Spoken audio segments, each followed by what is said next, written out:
Good morning, ladies and gentlemen. Welcome to the Catalyst webinar series presented by the Education Committee for the Southern California PGA.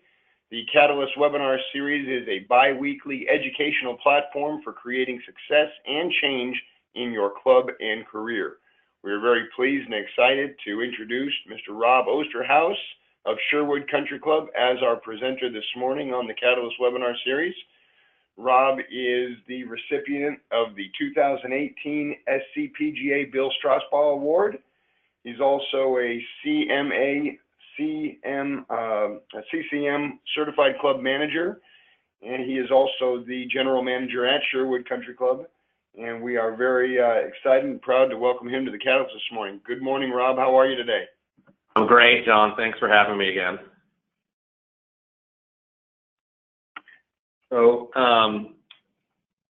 basically, when John and I talked a few months ago about what we wanted to do, one of my goals with the section is to really keep pushing education, employment, and really, those are things we have committees for. But also, really, what I'm trying to do, just in layman's terms, is try and give everybody an opportunity to improve whatever their current job is, or to improve their opportunities to get whatever that next best job is. And that's a big piece of this, what I'm doing here today. That was kind of what we talked about, really want to do something driving people's career and improving what they could do. But then about a month ago, when I was still trying to drill down on what I wanted to do for this, a friend of mine, and I won't say who it is, but somebody in this section was applying for a job, actually probably a couple months ago now, was applying for a job in the Northeast. And we started talking. They said they wanted him to do a presentation during his interview. And so we started playing with the idea. And so I helped him a little bit. And basically I was the sort of the devil's advocate, trying to pretend I was the audience and ask questions and sort of basically make him feel a little bit uncomfortable, but make him address a lot of the things. So we'll go through a lot of that thought process today. These first three slides are probably the most, some of the more critical slides, where they talk about how, we try and develop the presentation and really how to drill down on, what it is you're trying to accomplish with the presentation. So we'll start going through it. As John said, maybe said, I don't know if he said, but please, click on the question and shoot that into him. We'll get all the questions at the end. I'm happy to answer things. And then after the fact, my information will be up there. If any of you have any questions that pertain to you, personally, I'm happy to talk to you or trade emails, whatever works for you. I assume that all of you, not that all of you are unhappy in your jobs or that you're trying to leave your jobs, but for me, a lot of this is, we've got a number of employees here, let's say about 4, who I'd say are in mid-level manager positions, who definitely have more upward mobility with their careers. And our goal is, when they started here, we knew that's what they were trying to do, that they wanted to move to something higher. And we basically said, okay, we want to get 2.5 to 3.5 years out of here, develop you, get ready for the next step. So this is also something a tool that I would use for any staff that I have who are trying to do that and trying to develop themselves. So even if you don't use this per se in an interview process, using this just as a tool for yourself really can help you as you're getting ready for that interview. So what are you trying to do with the presentation when you're talking to a group of people? Again, so what is it about you that isn't in the resume? Being what's on paper is, my wife and I kind of say, the resume is just about kind of getting that first date. You're really trying to get your foot in the door with the company or the club or the board or the owner, and just trying to show, look, I have the generic background and experience to achieve what you want to achieve.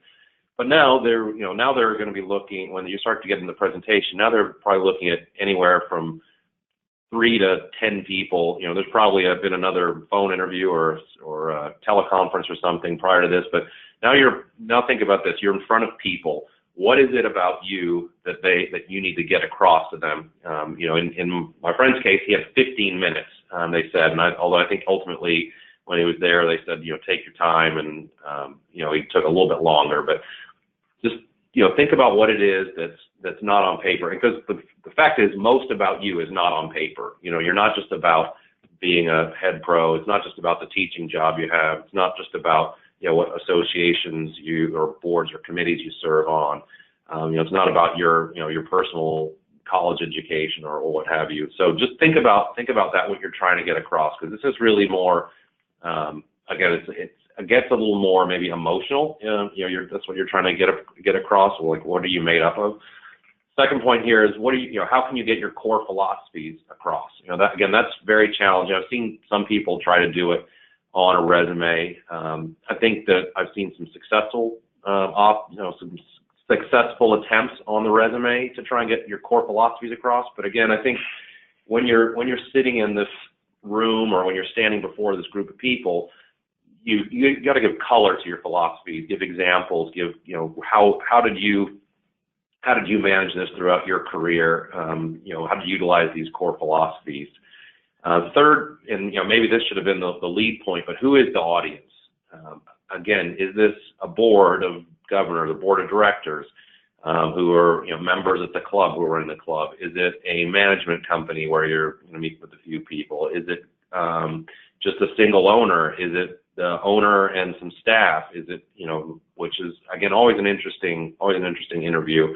I know this friend of mine, he interviewed and there were a couple of the senior staff members in the room. So you want to know these things in advance because I think as you get onto the next point here of this point, well, what type of presentation will appeal to them? There's all kinds of things. Are you trying to talk more about you? Are you trying to talk more about their club? Is it a mixture of things? How are you getting across to them, what it is that's going to mesh with their club?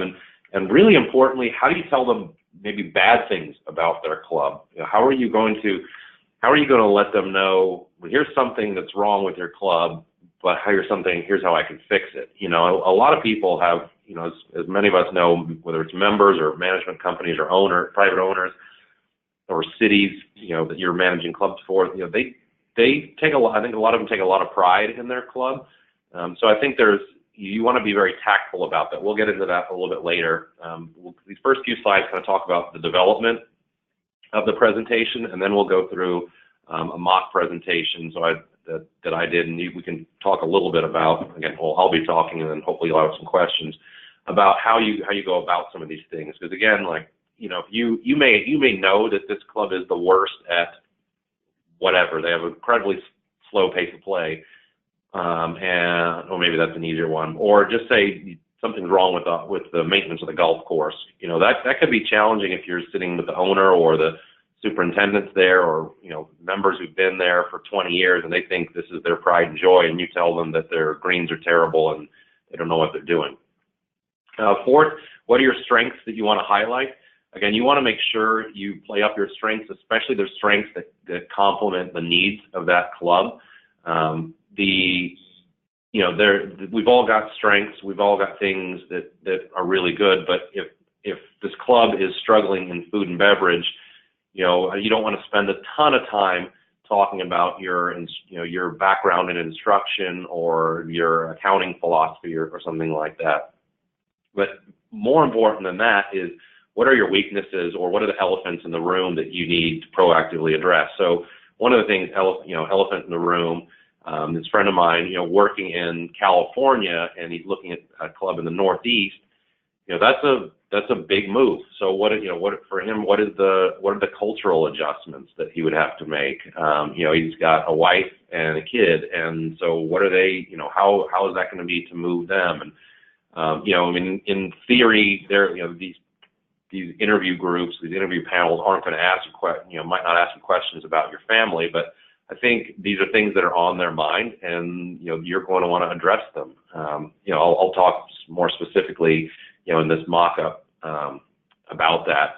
But what are your weaknesses? Where do you have? Again, maybe it's not a weakness, but where do you have a lack of experience? For me, I'm pretty open when we talk about the food and beverage world. Although this sounds silly to talk about out loud, but I have a general lack of knowledge when it comes to wine. I know what I like, but I can't speak intelligently with someone who's got a really refined wine palate. So you'd want to, if that's important to a club, as far as their in this case, a general manager knowing about wine, then you'd want to talk about, how whatever it is, maybe you're bringing in wine experts, maybe you're leaning on vendors, maybe you're talking about your education and your willingness to grow. Because I think, something I spoke to one of the executive search firms that I'm sure a lot of and I asked them about, interview techniques, and I'm writing an article for the California chapter of the CMAA on this kind of thing, and how to prepare yourself for your next job and the interviews. And one of the things I asked about was, well, how do you address weaknesses? Do you not want to talk about those things? And again, this is just one person's perspective, but I think they were very direct in saying, no, you need to show vulnerability and candor, and I think that's what it is really was trying to say, is it's self-awareness, more than anything else. Because if you pretend like you're God's gift to wine tasting and you're not, or you try and say that you're something you're not about anything, then again, I think it just comes back to bite you later on. But also, I think it sets you up for you acknowledging, hey, I'm going to need help in this area, or I'm going to be reaching out and looking for personal, professional development in this area as well. And then lastly, where do you realistically see this club going?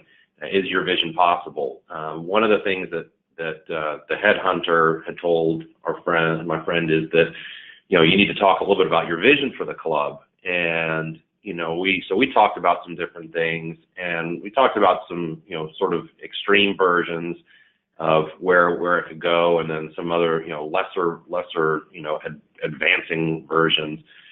And I think, again, you want to think about the audience you're talking to. You want to think about what they want. But really, again, at the end of the day, you don't want to tell them what they want to hear, because you're going to wine. If you tell them what they want to hear and it's completely unrealistic, and then you get in there, in a couple of years, you'll wind up being gone from there. So again, just think about those. Think about that kind of thing as you're going through it. What is a realistic vision? Where do you think you can take that club?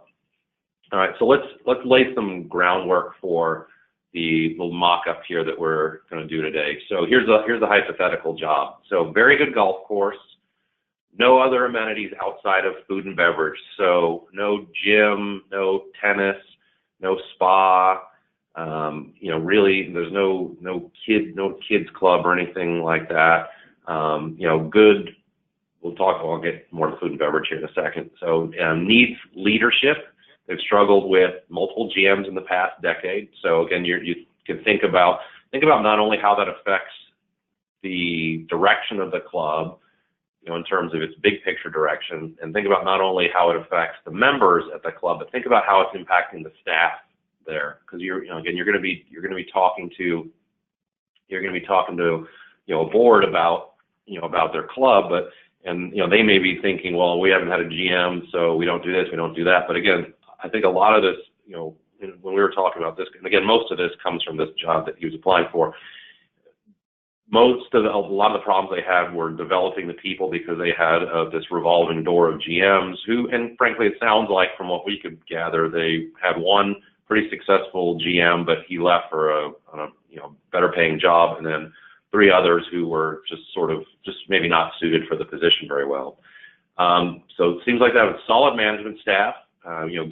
Good dedicated people, but again, needing some leadership and some guidance. Food and beverage is a main focus. There's some good aspects to it, but the events that they had were very, I don't want to say tired, but as we looked at them, they didn't have a ton of creativity to them. Service from what we could glean, service was not great. And a little bit stuffy, looking to be more fun and family friendly. In an area where you do have a lot of families with children, and you can draw, and it looks like you can draw in some members there. They're looking to join the big boys. They're in an area where they're in their region where there are a lot of very well known clubs. This club was reasonably well known, but really reasonably well known, at least in that part of the country, but thought they could do a lot more.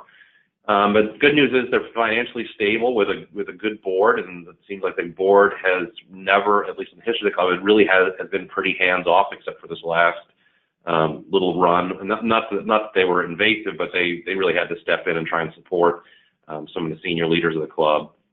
But they really want to be hands off, and they want to make sure that they make sure that they have the good leadership that's running the club. So that's, again, there's what you're working with. But how do you got some of that from maybe the information that the headhunter sends over to you, maybe some of that from just getting in a phone interview. But here's just a few other ways, and I think this is a really important thing that some people miss out on. Like, you might be a fantastic candidate for the job, but you need to know, again, what you're walking into and what you're talking about when it comes to the club that you're going to be interviewing for or presenting this presentation. So, how do you find out the details about the club? Number one, just start calling around. Use your network. It's something.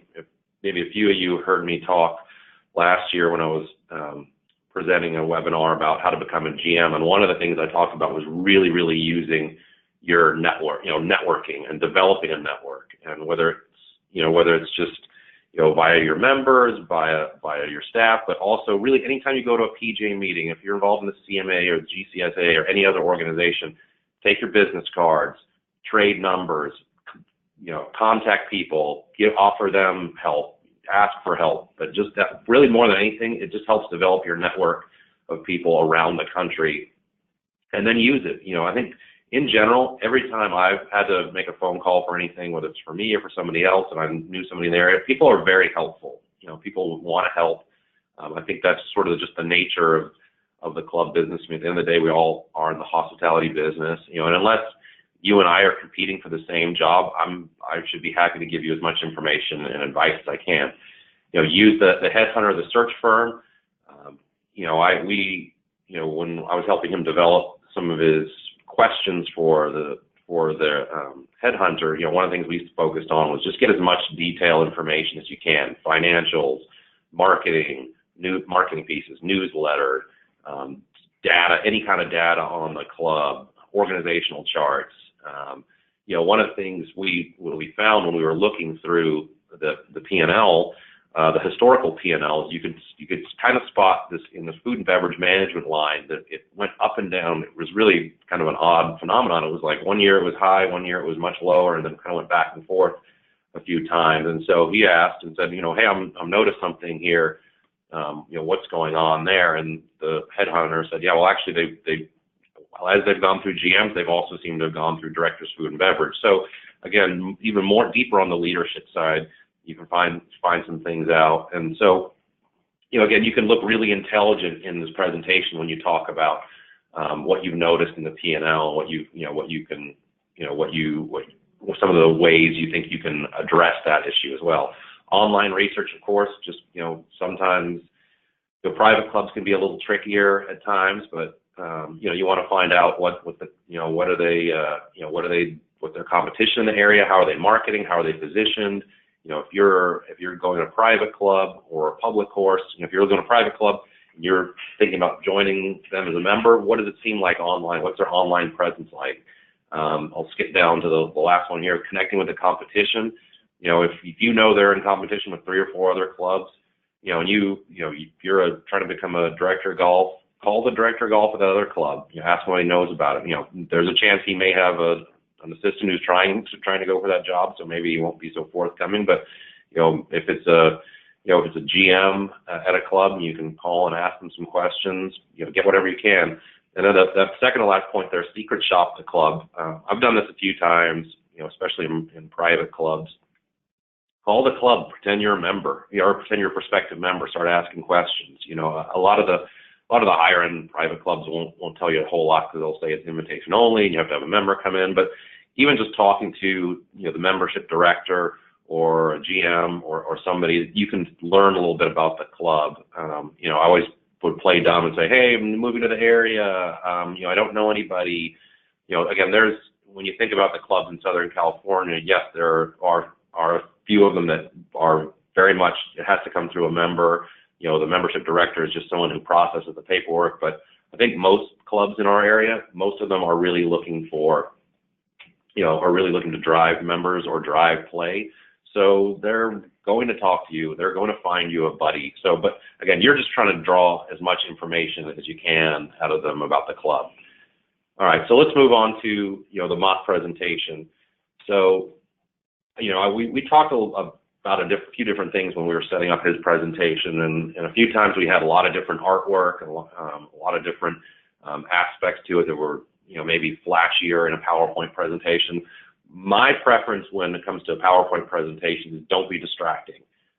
This you'll see as we go on. This is really the only picture that we have. I mean, yes, okay, it's Augusta National, and no, the job wasn't at Augusta National.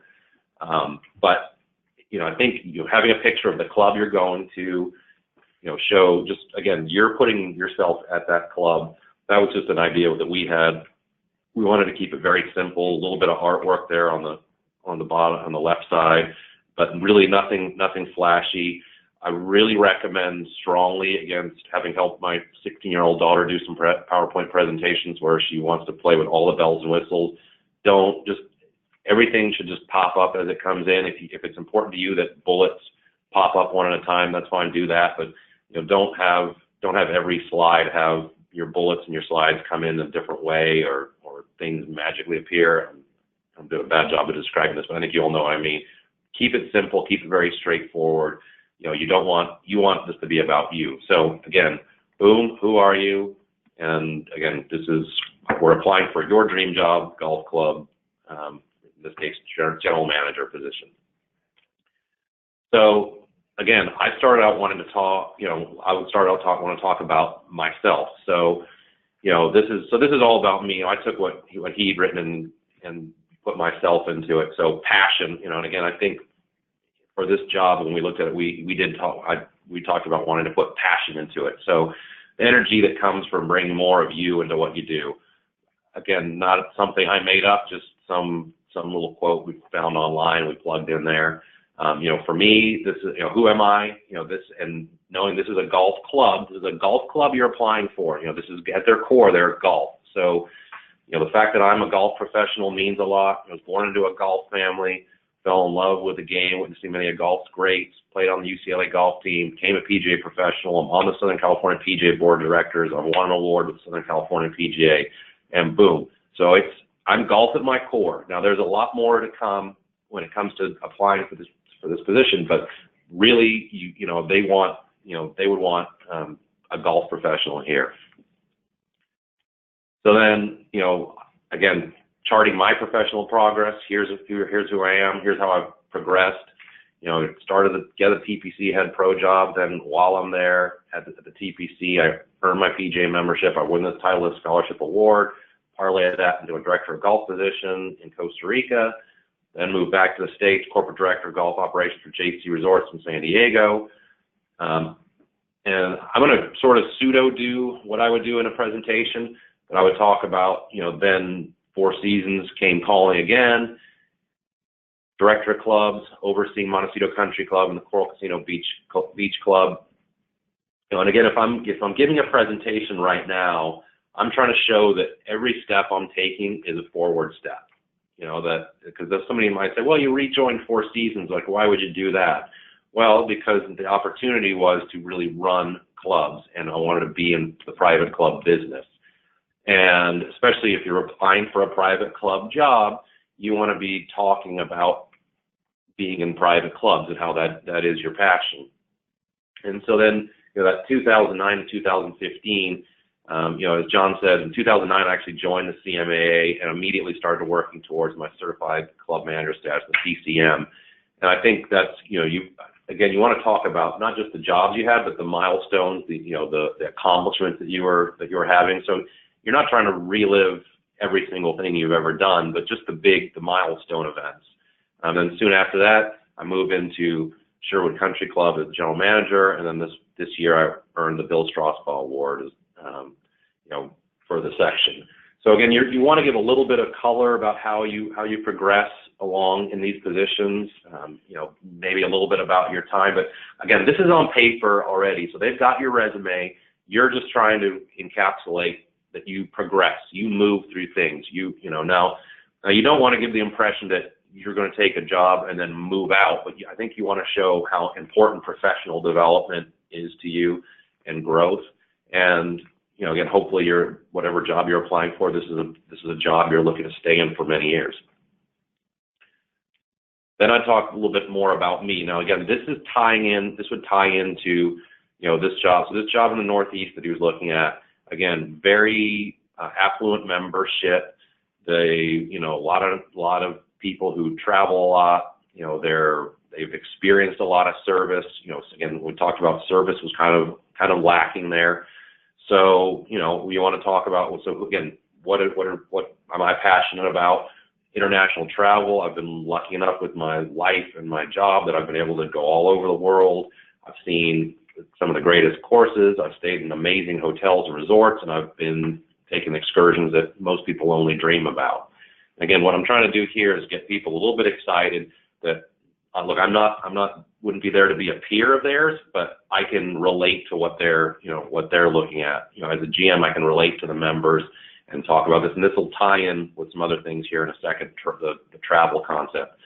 Service, we know service is a hot button, so we can talk about, being at Four Seasons, being at Sherwood. These experiences have heightened my understanding and appreciation for exceptional service and its impact on the guests. You can have the great facilities and the great bones and nice people, but really when you ratchet things up, you want to have that service. Then my executive position at Four Seasons ingrained in me that this service culture and how to execute it as well as train others. Now, again, why would I bring that up at this point? I would bring it up because we talked about how service is lacking, and it's not just about me walking in there with a training manual and some service standards. It's about how do we execute it? How do you communicate that to the department heads? How do you make sure it gets down to the line level employees? And then how do you make sure there's ongoing training? And then the third bullet here, food and beverage. So as I said, you want to address maybe your weaknesses. And I personally don't think of food and beverage being a weakness. It's something I've delved into a lot the last 6-7 years of my career. But again, we talked about, at my core, I'm a golf professional. So those two things don't necessarily go hand in hand. If you're looking for an upscale food and beverage experience or looking to upgrade your food and beverage experience, you wouldn't necessarily knock on the door of a PGA golf professional. So again, I want to go right at this, something that might be a perceived weakness, something that that somebody might question. So I want to talk about this right away.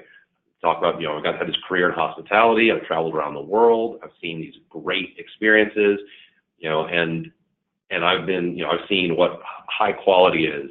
I've seen innovation in service and in product development. And again, just at the end of the day, what's going on the plate? We talked about service a bunch already. The presentation of a meal, the presentation of cocktails, and then just the sharp, crisp execution in food and beverage.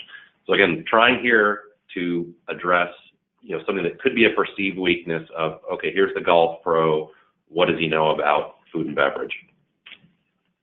And then leadership. I think we talked about there was this general lack of leadership at this club. So, and with any club, I think they're looking for leadership. It's great to have these specific skill sets, but being a strong leader can overcome a lot of weaknesses.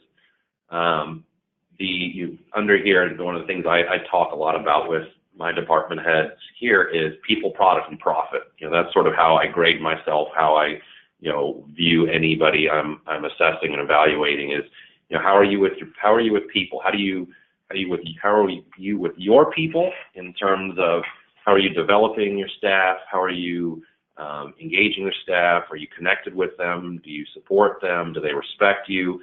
How are you with the people in terms of the client? How are the members, the guests? Dealing with vendors? How do you deal with all those different kind of constituencies there on the people side? Product. How's your physical product? If it's a superintendent, how's your golf course? If it's a chef, how's your food? Restaurant manager, how's your service product? How's your dining room look? Those types of things. So again, that's the product piece. And then profit is, profit doesn't have to just be straight profitability. It's just how are you as a business manager? How are you creatively managing your labor? How are you looking at ways of stabilizing your expenses? How are you as a revenue generator? And I think a lot of those things, the word creativity comes in. So now nowadays there's so much, there's so much competition out there. So how are you being creative about all these different things you're doing? I personally believe that if you take care of the people and the product side of it, that the third is going to follow. The, sort of if you build it, they will come type of thing. So again, who am I as a leader? I'm a servant leader. I believe that I should be serving the people who work for me. And if I can take obstacles out of their way, they can succeed and make me look better, make the team more successful. And again, it should go on down the line. As they take obstacles out of the way of their people, they can better do their job and serve the customer. I believe in accountability and empowerment from top to bottom. I should be accountable to the person, the newest part-time on-call person, and they should be accountable to me. But and likewise, I should empower that person. And everybody should feel like they can take action to improve the guest or member experience and to maintain wherever your club is trying to do. They should be empowered to support that mission. I believe that I'm fair, compassionate, and empathetic.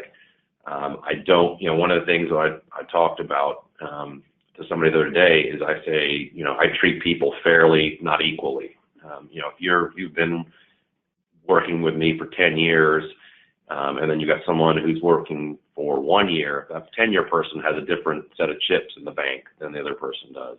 So maybe they get a little more leeway. Certain people, they require a little more love and attention. Certain people require a little more free reign on what they're doing. So again, as I say, treat people fairly and appropriately, but don't try and say you're going to treat everybody exactly the same. Again, that's just part of my philosophy. I believe I'm compassionate and empathetic. Again, I think you want to look at the people first, care about the people, and they'll care for you and they'll care for your business.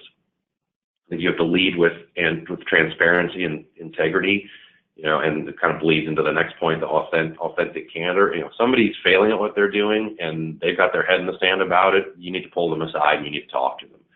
And you need to let them know, hey, you're missing the boat. Here's what the expectation is, and here's what you're doing. Now let's talk about how we can get you back on track and get in the right direction. And the integrity piece is, and candor, they go together. It's difficult. I'd love to say that I was perfect at this because I'm not. But if you have somebody who's really failing at a job and it's been going on for a while, at some point the two of you need to get on the same page and realize that it's not working out. And sometimes moving, how you exit someone from a business is just as important as how you promote someone in the business. You want to do as the best you can to treat them with respect and kindness. Because if you don't, nobody likes to just show up and fire people. My feeling is you need to take your high achievers and keep moving them ahead, and then the people who are struggling, you need to try and lift them up. And if they can't succeed there, then you need to help them try and get on somewhere where they can succeed. We talked about again, leading that team and the people portion being so important, and motivating and supportive. I want my team to know that I'm there to support them, and whatever I need to do to push those buttons. And I say some people need love, some people need a little bit of freedom, and then mentoring and developing. That's, for me, that's something that's critically important. I think education is one of the most important thing they can do. Reaching out to all their professional organizations, going to conferences, going to PGA show, all those kinds of things. Finding mentors in and outside of your business and your property. I don't feel bad because I know I have some staff here who have mentors elsewhere at other clubs, and that's great. They should reach out to people who have a different perspective. And then the last point that I want to get across as a leader is that I'm present. I want to be there. I want to be engaged in what you're doing. I don't want to be. It's important to have a 50,000-foot view of everything, but I don't want anybody to feel like I'm removed from them. So I'll go through these next few slides a little more quickly, just to try and give you an idea of what we're trying to accomplish here. So here's just some quotes about what I believe in. Second quote there is, to me, is really important. It's amazing how much can be accomplished if no one cares who gets the credit. When I've been at places where there's a lot of blame shifting, like if something goes wrong, it's less important to fix it than it is to just make sure somebody else is blamed for it.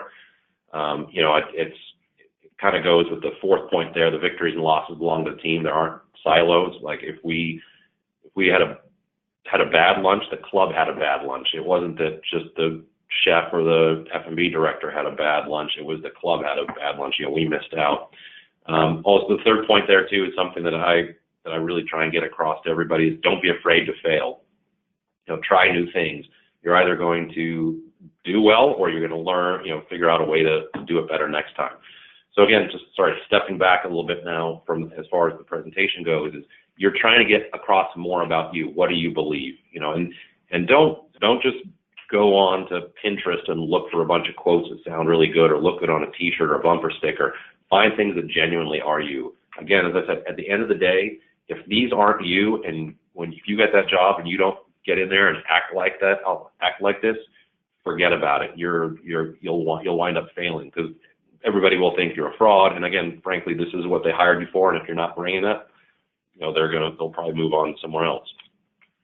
So, we talked a little about what this club was like, but this now you're telling this board, and potentially some staff, what is their golf club? Well, they're an excellent golf course. They've got good food and beverage programming. Now that's a way you kind of just tap danced around saying that their food and beverage program is, it's good, but we highlighted earlier that there's a lack of creativity. Service isn't great, but you just said good food and beverage programming. So again, not a dumpster fire, but you didn't say it was fantastic. And you can almost see when you put it next to excellent golf course, and then you go and say good. Good doesn't sound so good. Talk about the club showing consistent growth and profitability in membership. So again, you're letting everybody know in that room, okay, I see your club as being stable. Excellent physical facility and grounds. The service, difficult to gauge. Again, and then that's a genuine comment. Even though you may have heard people say that the service isn't great, until you've witnessed and experienced it, you really can't. I mean, and maybe you'll be applying for a job where you've been and where you've experienced the service. So, but I think again, if you're talking to this group and you actually, your understanding is the service is not great, I think saying difficult to gauge, again, is also a subtle way of saying it's probably not great. And then we talked about the club is regionally reputable with some national notoriety. So, again, you're letting them know, hey, the club, there's a lot of good things here. And now you're going to get into, okay, so what are you going to do for them? Here's your vision. You elevate the your dream golf club to elite club status nationally with global notoriety. So the golf, we've already, again, at its core, and I won't tell you what the club was, but there was such and such a golf club. Golf is in their name. That's what they are at their core. So what do you want to highlight? Okay, so golf needs to be the focus. You need to have impeccable conditions. Get some good golf course ratings out there. People love to pound their chest and say they're in the top 100 or top 200. Get some more exposure through recognized events.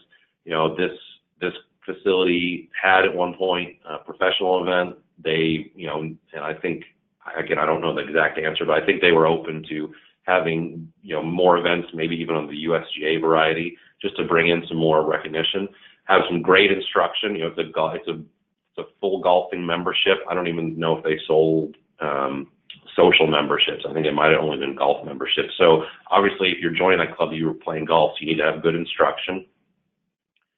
Signature services. So what's a special touch? There's some kind of small amenity with a special divot tool or a post-round drink or some kind of snack at the turn. Like what were you doing there?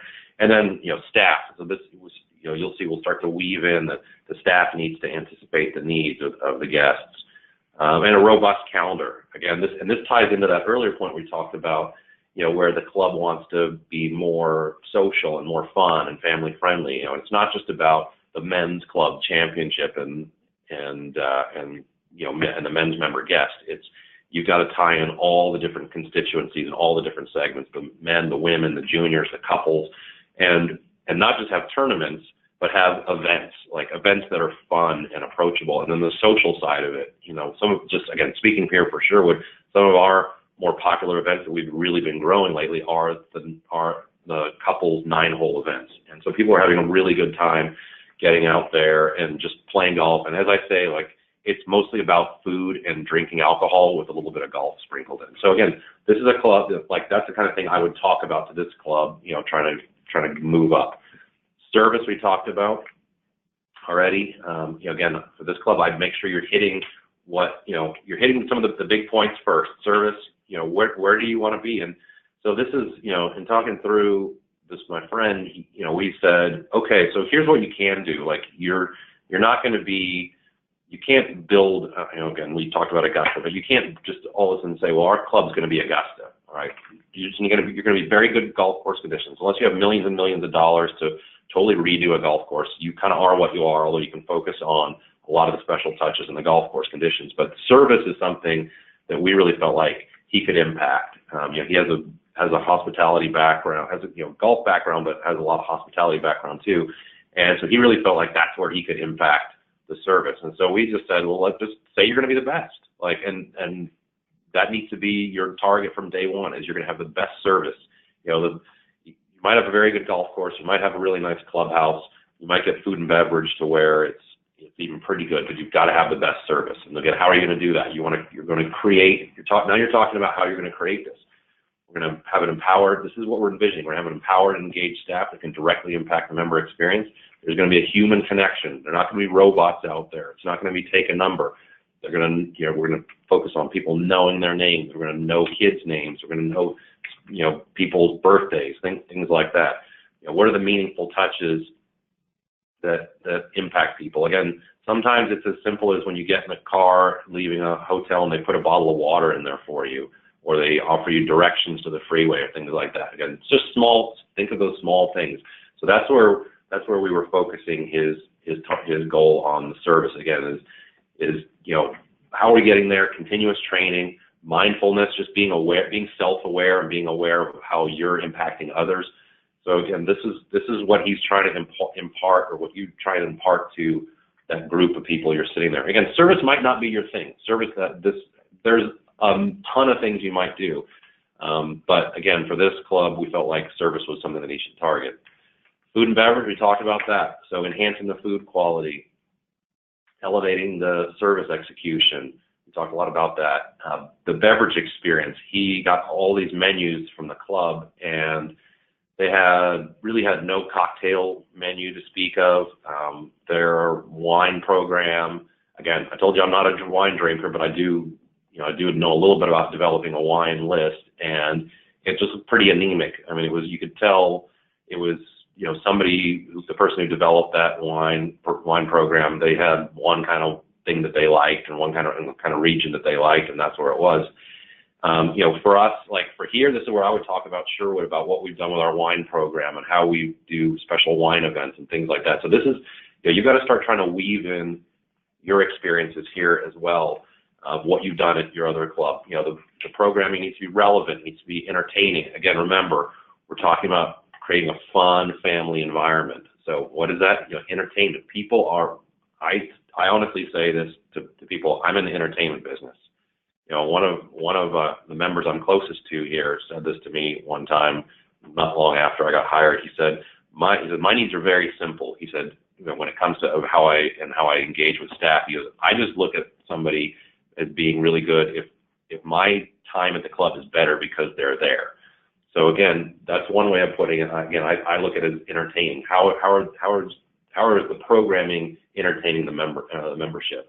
It's got to be evolving. You've got to have a balance between trends and traditions. This is a line that he stole from me, is because I always say today's trend is tomorrow's tradition. Now, at some point in history, Thanksgiving was brand new, and a bunch of people said, wow, this is a really cool thing. And now, however many hundreds of years later, it's tradition. But something you're going to do at your club that's trendy now is going to become a tradition.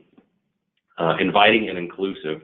You know, this is some of the verbiage we actually got, you know, talking about the PGA's diversity program and the drive to get more women invited into the game, is not just inviting people, but including them in what you're doing. And so we took that concept here and put it into the food and beverage side of things. Again, you don't want to have, you know, this club was in some ways had started as very much as a traditional men's club, and, you know, dark wood everywhere. And so they're sort of in this transitional stage. And so that's why we talked about the food and beverage. This is how you're going to bring in new members. You're going to bring in the families, because these events are inviting and inclusive. And there's thoughtful menu generation. What does that mean? It means you're buying locally, you're having healthy options, you're not just one kind of food. I mean, and for those of you who haven't gotten the menu generation business, it's very, it's interesting. You're especially in private clubs, you're trying to be something for everybody. Member programming, again, this plays right off of the food and beverage. It's vibrant. There are memorable experiences, dynamic, legacy events inspiring family traditions, nurturing family and youth events to foster future prospects. The last point here, remember I talked about trying to appeal to this group is, an affluent group of people. They are, they're open to traveling, and so talk about that. Talk about, this clubs in the Northeast, they've got a big off season. So how are they keeping their membership engaged in the off season? So again, those are the pieces that I would talk about there. The last piece, again, the travel thing doesn't always vibe with everybody's club, but if you look at those words on there, there's a lot of very emotional words, and again, depending on who you're talking to, you're trying to create this emotion. This is what you're going to bring to their club. Again, at the end of the day, this is what you're doing for them. This presentation is what you're going to be doing for them. I won't spend too much time here, but I think you need to get across that how important staff is to you. So what are you doing to become an employer of choice? So you can go through all the bullets there. That you want to attract this, but you want a bullet that you want to attract top talent. You want to develop future leaders. You do want to do all these different things to draw, to make sure that you're in wherever your area is. This is what you're doing. So again, this is basically exactly the slide that he used. We knew there was a sort of a development, a bit of a development issue. So this is the slide that he went ahead and used too, and I think it resonated with the group that he spoke to. And then future sustainability, not sustainability necessarily in terms of environmental awareness, but just what are you doing that's going to grow the club for the future? It's got to be about growth, growth. You're reinvesting in the club. You can see that second point talks about capital planning. The last point talks about reinvesting in your people. Getting new members, keeping the ones that you have, and just being responsible in general. So again, you're talking to a board. You remember you got them excited. You told them who you were. You talked about some of their need area, who you are. You talked about some of their need areas. You got them excited on the emotional side with food and beverage and some of the programming.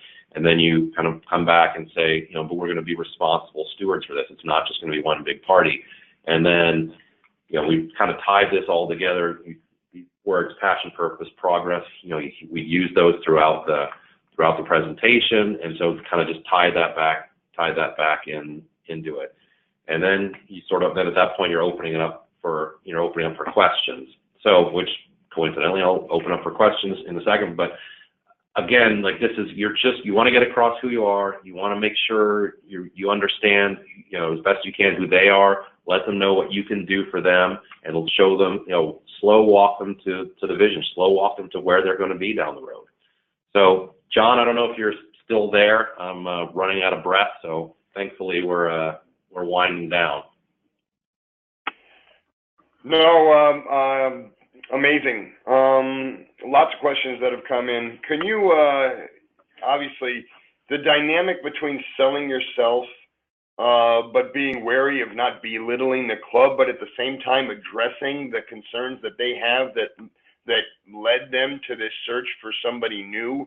Obviously, you as the interviewee want to address the things that are important to them, and you want to showcase your abilities with that. But at the same time, you have to be wary of not stepping on their toes too much in their process. Can you talk about a little bit of the tap dancing or a little bit of the kit gloves that need to be worn during that process, but still how to effectively convey to them that you're the man to address their problems without belittling their environment? I think you want to, you want to say, well, look, you didn't just stumble upon this information. You got it through some due diligence somehow. And I think you just say that. You say, I've done some due diligence. I can't speak incredibly intelligently about the experience here because I haven't gone through it. But, from people I've talked to in the area and information I've gathered through your materials and the things I've seen, it seems like here's your priorities. And again, you could say, I would say these are your priorities and not say they're your weaknesses, because they kind of should be the same thing.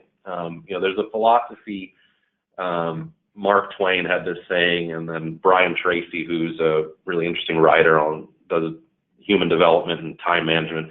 But Brian Tracy wrote a book called Eat That Frog, and it comes from, and I think I maybe talked about this a year ago, it's one of my favorite sayings, is he said, eat that frog, and it comes from this Mark Twain saying that if you got up in the morning and the first thing you did was eat a live frog, the rest of your day just gets better from there. And the purpose of what he's saying is do whatever is the most important, the most meaningful, or the thing you're fearing the most right away. And so I would frame up their weaknesses as priorities, not as weaknesses, and maybe even opportunities is actually a better word. That was something I don't know if I put in here, but something we were talking about with my friend is, just keep talking about the opportunities. Talk about the opportunity, food and beverage. Talk about opportunity, to enhance the dining. And again, you're right. It is. You have to be tactful and subtle. I think there are some people who, let that audience say, and I've been in interviews where the audience has said, oh no, just call it what it is. It's terrible. So let them be the ones to say it's terrible, not you. Again, you don't want to be all things are terrible and I'm riding in on my white horse. I think you want to talk about, opportunity, potential, priorities. But again, and one of the things we didn't get into this, but he and I had talked about this is, at one point we had a couple slides where we talked about, the first 90 days, first 6 months. And I think that's where you could weave that in and say, here's what I would do. And again, in this, he learned a little bit, more about the food and beverage later on. And I said to him when he talked to me about it, I said, I tell these guys that, yes, it's a golf club, but you're going to see me in the dining room every single day during the lunch period, because that sounds like, where we have the most, most ability to grow or most potential. So again, you're taking things that are saying are garbage and you're saying there's potential, there's opportunity. So again, it's positive spin. Talk about what it can be. Don't dwell on what it is.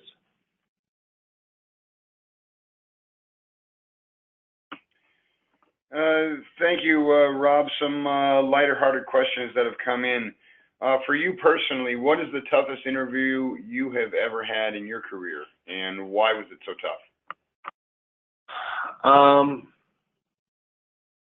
I think probably the toughest interview, anywhere, the toughest interviews are, I'll just speak generically, is just when it's something that you really haven't done. I think I went through a couple interviews for general manager position. I was at Four Seasons in this position called director at clubs, which I was the general manager of these 2 clubs, but, I didn't have that title, and it was, I had this gigantic corporate group around me. So, that was a little easier, but I think, remember sitting in the first couple times I sat, and, one of the jobs I got offered, one I didn't, but sitting in there for your first time for a job where you haven't done that job, I think that's tricky, where you're sitting there telling them what you're going to do, and then you might have a group of people going, but you've never done it before. And again, there's walking that line where you're talking about what you're going to do. And I frankly had in the room, I can remember in the room being, people who you could tell were negative about you as a candidate. Now, you've done something right, because you got down, I got there as one of the, call it 5 finalists or something like that. So somewhere they liked you, but then, I think you've also got to keep in mind, when people are interviewing you, they're also not there to like you necessarily. They're there to look at you and compare you against other people. So there's some amount of pessimism, and I think when you keep that in mind, it becomes a little bit easier, and maybe even address it. I brought it up. I've talked to people, one of the interviews at least I did, where I said, look, I know you guys are here to shoot holes in me, and that's fine. I said, if I was sitting in your your seat, I'd be doing the same kind of thing. So again, for me, it's, I think, just kind of looking. That's a great question, by the way, whoever asked that. I think looking back, it's it was going for a job that I hadn't had before. But I think it's also it goes back to one of those first few points that we talked about is what's the elephant in the room. If you've never been a GM before, if you've never been a director of golf before, if you've never done whatever it is, talk about why you're excited about it. Talk about how your experience has led you to this and how your experience has got you ready for this and how you're ready to take this next step. So don't let them ask the question. I think that's one of the key things. If the question is going to come out, you drive the bus on it. Don't let that's why I say address the elephant in the room. Don't let them ask the question, because then you're on a back foot. And I think again it goes back to what I talked about, addressing any kind of vulnerability or weakness.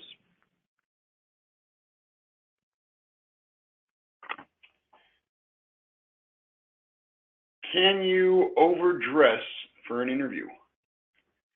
I would tend to say, that's another good question. I would tend to say no. I think better over than underdressed. I've always worn a suit and tie. I think that's a good investment for everyone, is to make sure you don't have to have 5 good suits, just have 1 good suit. And then I think you can look online. It's funny because we Googled this the other day too for him and I, because he said, well, I think I'm going to wear this, and I said, well, let's talk about it. And I think it's you get a lot of gray and navy discussion about what kind of suit you wear. I would say with now it's a great question. I'm sure there's some clubs out there and businesses where their brand is, hey man, we don't tuck our shirts in. People don't have to have a collared shirt when they're playing golf, and we're relaxed. And I think you need to gauge that. I would say though 98 times out of 100, a suit and tie. I would try to not be distracting. Just be professional. Have, along with that 1 decent suit, I'd have a couple of good ties, and the decent pair of shoes that go with your suit. So. Really good question. Again, don't be distracting. I don't think you want to be sharp and tight and have something. If there's some kind of designer, shoes or belt or something you can have without being overly ostentatious, then have that. Just show again, but it should kind of match what you're doing. I mean, if that club has whatever. Let's say you're interviewing at some kind of university club that's tied in with a college. Where have your tie be those college colors, or have your socks have your socks have some kind of accent that goes with that. That kind of, I think there's those kind of small touches that some people pay attention to. Most people aren't going to notice it, but if you get one person to notice it, then I think that's clever. Here's a general question, but a tough question. It kind of goes on the shoulders of what you and I were talking about yesterday. When it comes down to it, they have to like you. Yeah. And how do you make them like you? Just be yourself.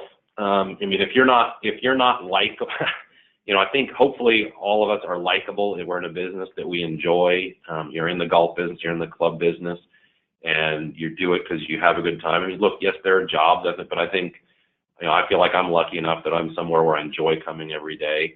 I think you want to let them know who you are, what makes you tick. But also I think you need to know, again, know your, just like you asked about what do you wear, know your audience. I mean, if you're applying at, Pine Valley, they're probably not looking for a jokester. If you're applying for, I can think of a few clubs, but, if you're applying at